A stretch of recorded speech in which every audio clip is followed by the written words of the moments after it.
Today I visit with Tom Antion, host of the podcast Screw the Commute. Everyone, this is Tom Fox back for another episode, and I'm thrilled today to have with me Tom Antion. First of all, welcome and thank you so much for taking the time to visit with me today. Oh, it's a pleasure and a privilege to be on the Compliance Network. Wow. Probably never thought that was in your future to be on the Compliance Podcast Network. I did not think so, but I'm here and I'm going to lay it on your guests or your audience. That's for sure. Tom, one of the key reasons I wanted to have you on is number one, what you do and your own social media outreach, to your obvious passion and fun you have. But equally importantly, most of my listeners are corporate types. And it was clear to me that the skills, talents, and techniques you teach are equally or more important in the corporate world. We're going to talk about them in the context of entrepreneurs, but I see exactly what a general counsel, what a chief compliance officer, everyone in a corporation whose customers are their employees needs to understand. Could you tell us a little bit about yourself? Because you have a great backstory. I never had a job. That's why my podcast is called Screw the Commute. And I actually owned 5 apartment buildings and a hotel before I graduated college, starting with absolute nothing. Wasn't like silver spoon kid. And so I've always been entrepreneurial. My dad came from Syria on a cattle boat when he was 2 or 3 years old, became an entrepreneur, actually put the first electric light bulb in Carnegie, Pennsylvania. And so that's all I've seen my whole life is entrepreneur stuff. And so I came up through the ranks, my own business, a rental business. Then I owned a nightclub for 6 years where I was in gunfights and knife fights and bikers trying to kill me. Then when I got out of that, alive, luckily, I had a crazy entertainment company called Prank Masters. We custom designed practical jokes, did over 4,000 of them in and around Washington, D.C. And the funny part is we got the most bizarre requests from lawyers and accountants, but they wouldn't give us testimonials because they didn't want their customers to know they were doing all this crazy stuff. So then I got into the professional speaking business, done over 3,000 speeches in 12 countries. And most notably in the last 29 years, I've been selling on the commercial internet and teaching people about that. And I have a big retreat center and a school. So that's me in a nutshell. When you say you haven't had a job, I tell people I love what I do, so it makes it seem as if I don't have a job. Would that be fair too? That's doubly fair because I actually don't have a job, but I could have quit doing this. I hit multimillionaire status 23 years ago, could have quit then, but I'm just a crazy business advocate and I just love helping people and have helped thousands of people. One of my proteges just sold Pluto.tv and you're sitting down, good for you. $340 million to Viacom. You can check it out on Forbes and everything. Yeah, I started him out in 10th grade and turned him into an entrepreneur. And so that's the kind of stuff that I just eat up. I love it. And I told him, if next time I come to LA, you're buying dinner, but that's for sure. I was also interested in what you said about your father because my grandfather was an entrepreneur. My father couldn't take the chaos, so he became an engineer. I couldn't take the structure, so I became a lawyer. My daughter couldn't stand the lawyer in me, so she became a graphic designer. So we all went completely different differences in each Well, what do you generation. mean no structure in being a lawyer? You got to show up in court and you can't piss off the judge, right? You got to have some kind of decorum in that field, don't you? What really intrigued me about your site and what you bring is in the podcasting world. Hmm. Because I really try to tell every business person, every entrepreneur as young as 16 and probably should even start younger, you need a podcast. But why do you see that as a key component of what an entrepreneur or a small business person needs? I've got quite a bit on that. And first of all, my podcast got me invited to the White House. So I'll tell you that story in a minute. But see, you can get in front of people you could never reach otherwise because everybody out there are publicity hounds. And so now I poo-pooed podcasts for years because it was all ego-centered. People would just want to hear themselves talk and there was no money to being made. But then when I really got into it is when automobiles could start playing podcasts from the dashboard. And the listenership has exceeded XM radio and it's free. That's hundreds of millions of potential listeners that are stuck in traffic, not screwing the commute, that could listen to me. And then the next bump was because of all the in-home devices like the Amazon Echo and the Google Assistant. That put another billion units out there where people can be cooking and say, hey, play Screw the Commute podcast. And boom, it starts playing in their house. So the listenership went crazy, and then people were starting to make money. Now, it highlights your expertise. It's just like writing a book, but it's more intimate in that you're showing people that you really know what you're talking about. Now, one of the big mistakes people make is chasing sponsorship right off the bat. That's crazy. It's no wonder they have what they call pod fade, where people average length of a podcast is like 7 episodes and people quit. All right. Because here's the cold reality of sponsorship. Sponsors pay between $18 and $25 per thousand downloads per episode. It's hard to get 1,000 downloads in one episode, let me tell you. And so I made myself and this is what I suggest people do, make yourself the sponsor. I'm always the sponsor of my podcast, 800 and some episodes. I've got things from $7 to 59,000 that I can sell where I get all the money. So don't chase sponsors. And it's so easy to create products today, especially in the digital world. You can make yourself the sponsor. Now, I'm going to give folks the gold standard technique of all techniques if you have a podcast. You want me to do it? You bet. All right. So I used to teach my students to use Facebook groups and to join groups of people that were would be your potential customers, and comment, don't make a jerk of yourself, and maybe they'll come over and check you out. Not anymore, but here's what I developed. I said, you interview the admin of the group, make them look great, and guess what they're going to do with the podcast? They're going to put it in the front of that group. This is how I got invited to the White House. So my school has scholarship programs through the Department of Defense for military spouses. So I need to get in front of a lot of the military people. So I found this military group that had 16,000 members. And I interviewed the admin. We hit it off. He's a badass. I carry a gun all the time. He's a Bronze Star winner, and we hit it off great. So he puts it in front of this 16,000 people in his group. And then he asked me to do some training programs because I'm always helping small business people and veterans and everything. So I did some training for him. One of the people in the group had connections to the White House in the last administration for military spouse employment. That was Mrs. Pence's deal, military spouse employment. So I got invited to talk to her office about military spouse employment just because of that connection there. So you locate groups that you want to, I don't want to be mean about it, but infiltrate, and you interview the admin, make them look great, and then you're in front of them. Now, one other thing, I think I saw this on your site too, is there's a little widget called Speak Pipe. Did I see it on your site? Yes. Yeah. I've been using that for years. And this is a widget where someone can actually leave a voicemail through your website. And all you big corporate people out there, why aren't you using this stuff? It's so much chump change. I think it's $20 a year. All right.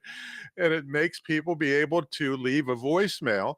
And then you get an email saying, hey, somebody just left a voicemail, and you can click on it, listen to it, and then respond to it right on your cell phone or tablet, right?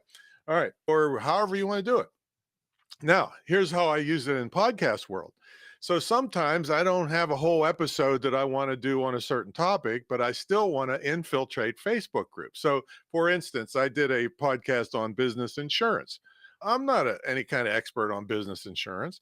So I went to podcast groups of insurance people. I went to the admin and I said, hey, I can really promote you on my big podcast if you could just go to this thing on this little widget SpeakPipe and give me 3 minutes of tips on business insurance and promote yourself all you want. So he went over, left me a 3-minute thing. I edited it into my podcast, and he put it in front of thousands and thousands of insurance people that never heard of me courses. So these things are so easy and cheap if somebody would just teach them to you. So that's a bunch of stuff on podcasts, and you can have all this available to you, and it can really, really skyrocket your business. So I heard 3 things in there. Let me see if I got these right. Number 1, outreach. You can talk to people who would never pick up the phone and talk to you. And here's what I do. I email someone and say, "My name is Tom Fox. I have this podcast. I'd like you to come on my podcast and talk about you." And Exactly. nobody says Yeah, no to me. yeah, exactly. Right. Second is showing yourself as a subject matter expert in whatever area you want it to be. And then the last one is utilizing the Facebook podcast groups for both inbound and outbound marketing. Inbound, meaning they're coming on your pod and talking about their group, but the outbound is that speak speak pipe idea is brilliant, and you can use that and you slice it and dice it, create videograms or not videograms, but audiograms, and use that in your own marketing as well. Yeah, the only change of what you said there is you're not targeting Facebook podcast groups. You're Okay. targeting groups that would be potential customers for you in whatever it is, archery, golf, leadership, whatever it is. So they have nothing to do with podcasts, not necessarily. You're just potential customers for you, but the admins always want to look great and you help them do it. I saw on your site that you've been interviewed twice by John Lee Dumas. Yeah. We're Entrepreneur on Fire. Hmm. I have interviewed John Lee in for a 9/11 20-year anniversary of 9/11 Hmm. podcast. He He's a he was a veteran. yeah, he was a college senior on 9/11. Hmm. And that night he knew he was going to war. But I've not been interviewed by him. What's it like to be interviewed by one of the top podcast interviewers in the United States? Yeah, I've been interviewed twice by him, and also my interview was put in their classics, technically three times, where a lot of people never get on once. He's no nonsense. It's bam. You better be hit it hard. You better give these fire bombs, I think he calls them, or something for his fire community. And so you got to hit it hard and fast. Now, here's the one thing though. I'm a pretty darn good interview, I'll have to say. But anytime you can make it money for the show, then you rise up. So I make the top shows affiliates. So if anybody buys anything from that show that I can track, then they get a check because of my appearance. It is funny because I actually saved an organization out in Los Angeles from going bankrupt one time. So I went in and auctioned myself off, did a fundraiser. They have a mandate, Tom, that they only have a speaker one time. It's been that year for 20 years. They have a different speaker every time. I've been there 5 times because every time I go, they make money. See? So if you can tie in an affiliate somewhere where they make money because of your appearance, I mean, you still have to be good and do a great job for their audience because top people don't want to put out things as an affiliate just for the money because people won't trust them anymore if it's garbage. So you still got to be great on the interview, but when you're sending them money, you're right at you're way above their top of mind. You're like way up in the stratosphere because it's hard for them to make money at all on shows. And if you're sending it, you're a top guest and will be invited back. I was on one show 13 times over the years. So actually have a program on how to be a great podcast guest. And it's more than what you do on the interview. It's way before, right before, during, and after what that makes you a great podcast guest. So what are some of your other favorite appearances as a guest? We'll get to your hosting in a moment. I've done over 1,000 interviews. So I've done the Australian Broadcast Network, Canadian Broadcast Network. These weren't podcasts, but these were major networks. But anywhere where I can tell my stories about my dad, because this thing right behind me here is, you remember Johnny Cash, right? The Sure. singer. He had a song called "A Boy Named Sue." And it Yep. was a song about an old drunk cowboy that didn't think he'd be around to raise his kids. So he named him Sue so he'd be scrappy and tough, right? My dad was 50 when he had me.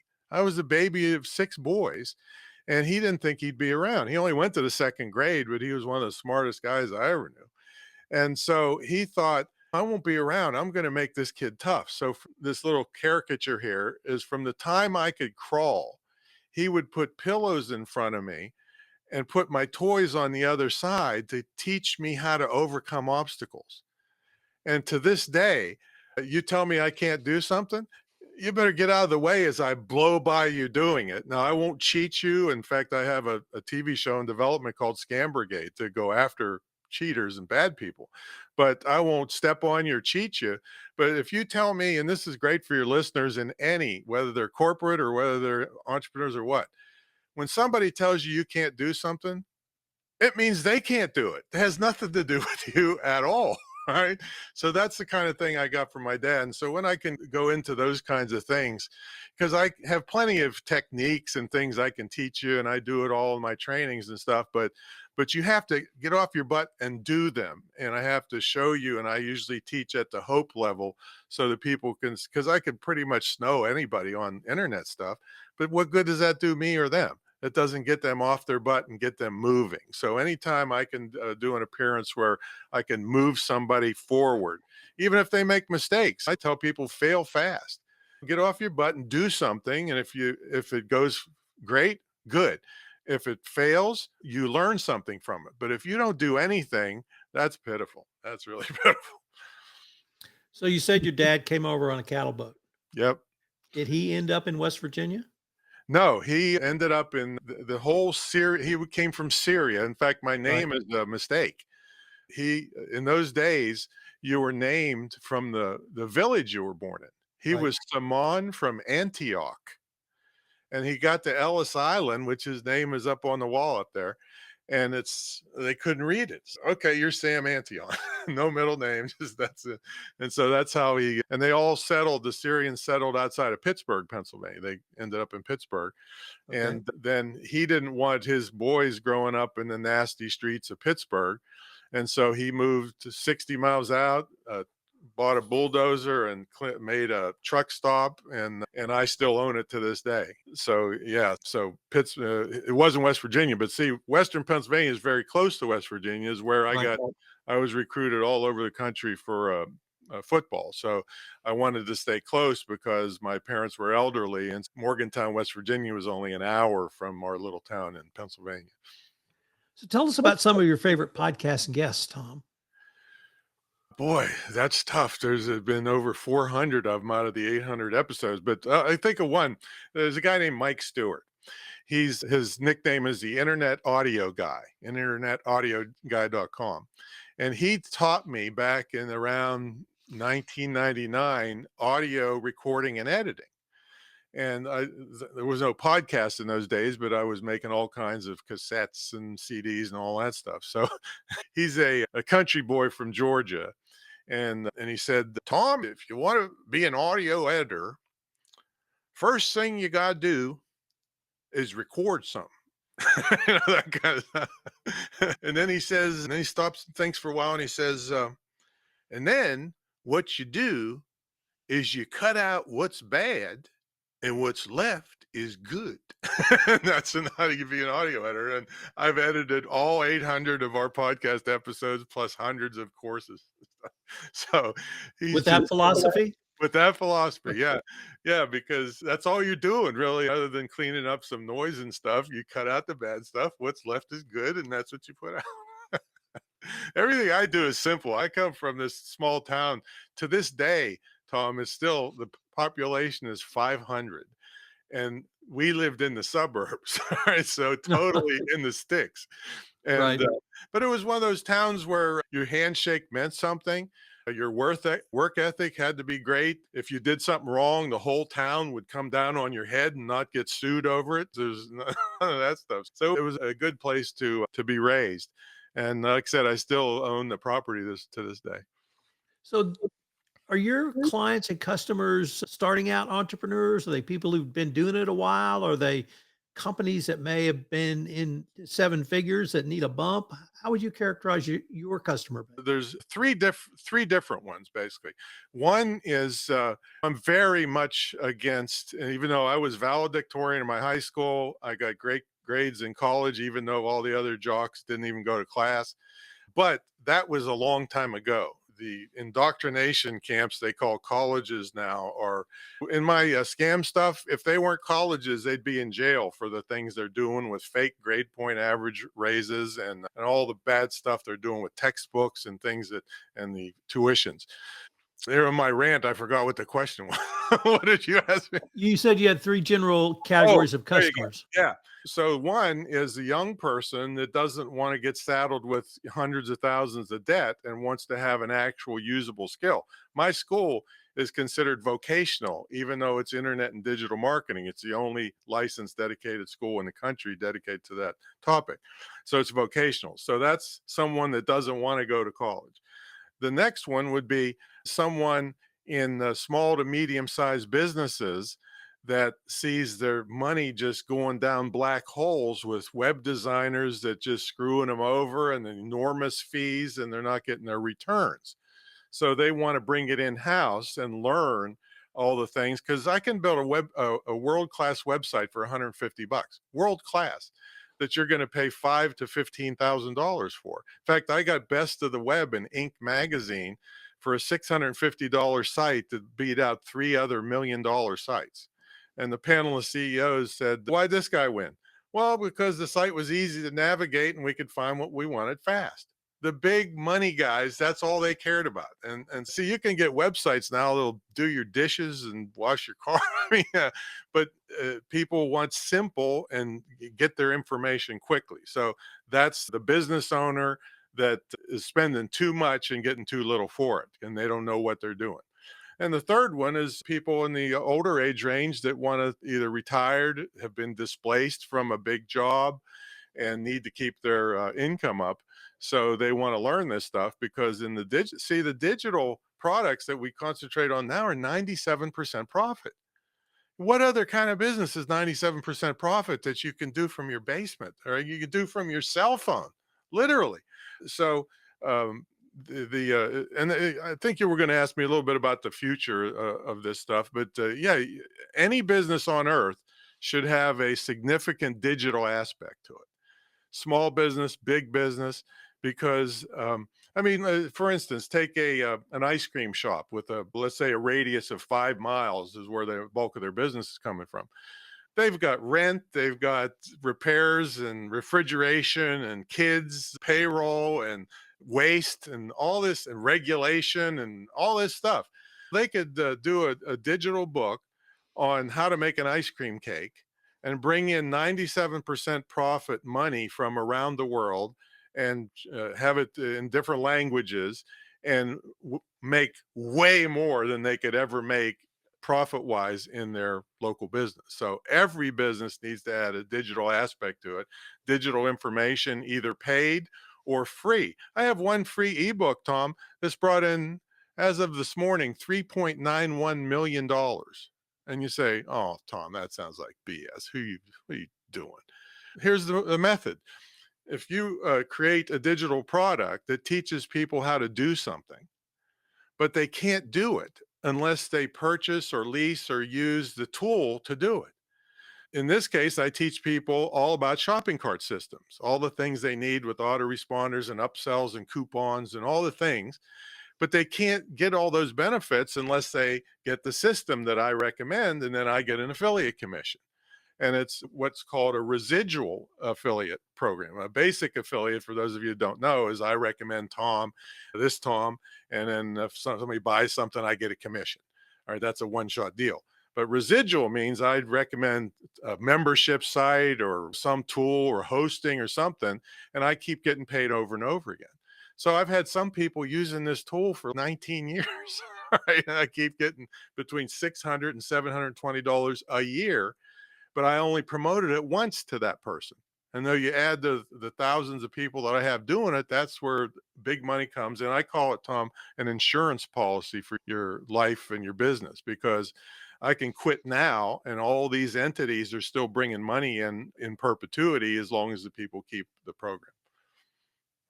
So let's just take that and ask you to turn your head to the left and go down the road. Where do you see this in 2025 or perhaps even 2030? Even more opportunity? Here's the thing, Tom. People ask me a lot, and I'm not really a what they call those futurists or whatever. And my smart aleck answer is that you may rub me if you like, but I am not a genie in a lamp. Right? So I know that the digital stuff is going to be great because everybody's doing it, and the profit margin is so high. That means the risk is low for you. But here's the one warning that I would give people. And I have a philosophy. I use what I call dull edge technology. Everybody on earth is freaking out, flipping out, doing stuff with this artificial intelligence right now.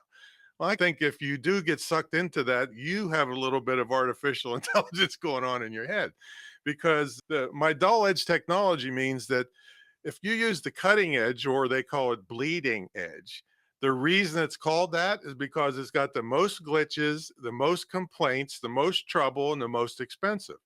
Now, here's the problem. I just did an episode on artificial intelligence bias. These things are just making stuff up out of thin air. And if you would put that out under your name and somebody calls you on it, you look like a big fool and lose all your credibility. So I would suggest people wait until all this AI stuff blows over, the fad of it, until we can get it down to a place where we can depend, use it judiciously into the future. So that's going to be going on through 24 and 25 until that really turns into something you can depend on. Tom, before we leave, I wanted to ask you if our listeners wanted any more information on your podcast or any of the services we talked about, what would be the best place or places for them to go? Made a landing page for this show so that to give homage to this great network you got going. It's going to be screwthecommute.com/foxnet in your honor. But what I'm going to do is I'm going to give them a book that I wrote that we charge a lot of money for it, but I'm going to give it to your listeners. It's called How to Automate Your Business. And this is good for any executive or small business owner, anybody. And we actually estimated at one time, Tom, that just one of the tips in the book has saved me 8 million keystrokes, saved me carpal tunnel syndrome. See, I want people spending time with their prospects and customers and developing products and services, taking care of their customers, not fighting with their computer. And some of this stuff, the tip I just told you, $20 to implement it. I've been using it for 20 some years, right? And guess who taught it to me? The kid that my protege kid. And that's why I keep young people around, because they can figure stuff out. One of my nicknames is King of Kaching, because my email goes kaching when an order comes in, and I Right. wanted it on my cell phone as a ringtone. But I'm thinking it'll take me all day to figure this out. And so I gave it to one of the young people in the office. They came back in 10 minutes. And does it go kaching? Yes. Do I know how? No. Do I care? No. Does it go kaching? Yes. So keep young people around that are tech savvy. They came out of the womb swiping screens and stuff, and keep them around. And wow, it'll just skyrocket your business. But a lot of the tips that I use are in this book at screwthecommute.com/foxnet. Tom, I can't tell you how much fun this has been. I greatly look forward to continuing this conversation with you. Thank you so My much. pleasure. See you later. This is Tom Fox again. Thank you so much for listening to this episode of Fox on Podcasting. If you've enjoyed this episode, I hope you'll subscribe, rate, and review wherever great podcasts are listened to. Fox on Podcasting is a production of the Compliance Podcast Network.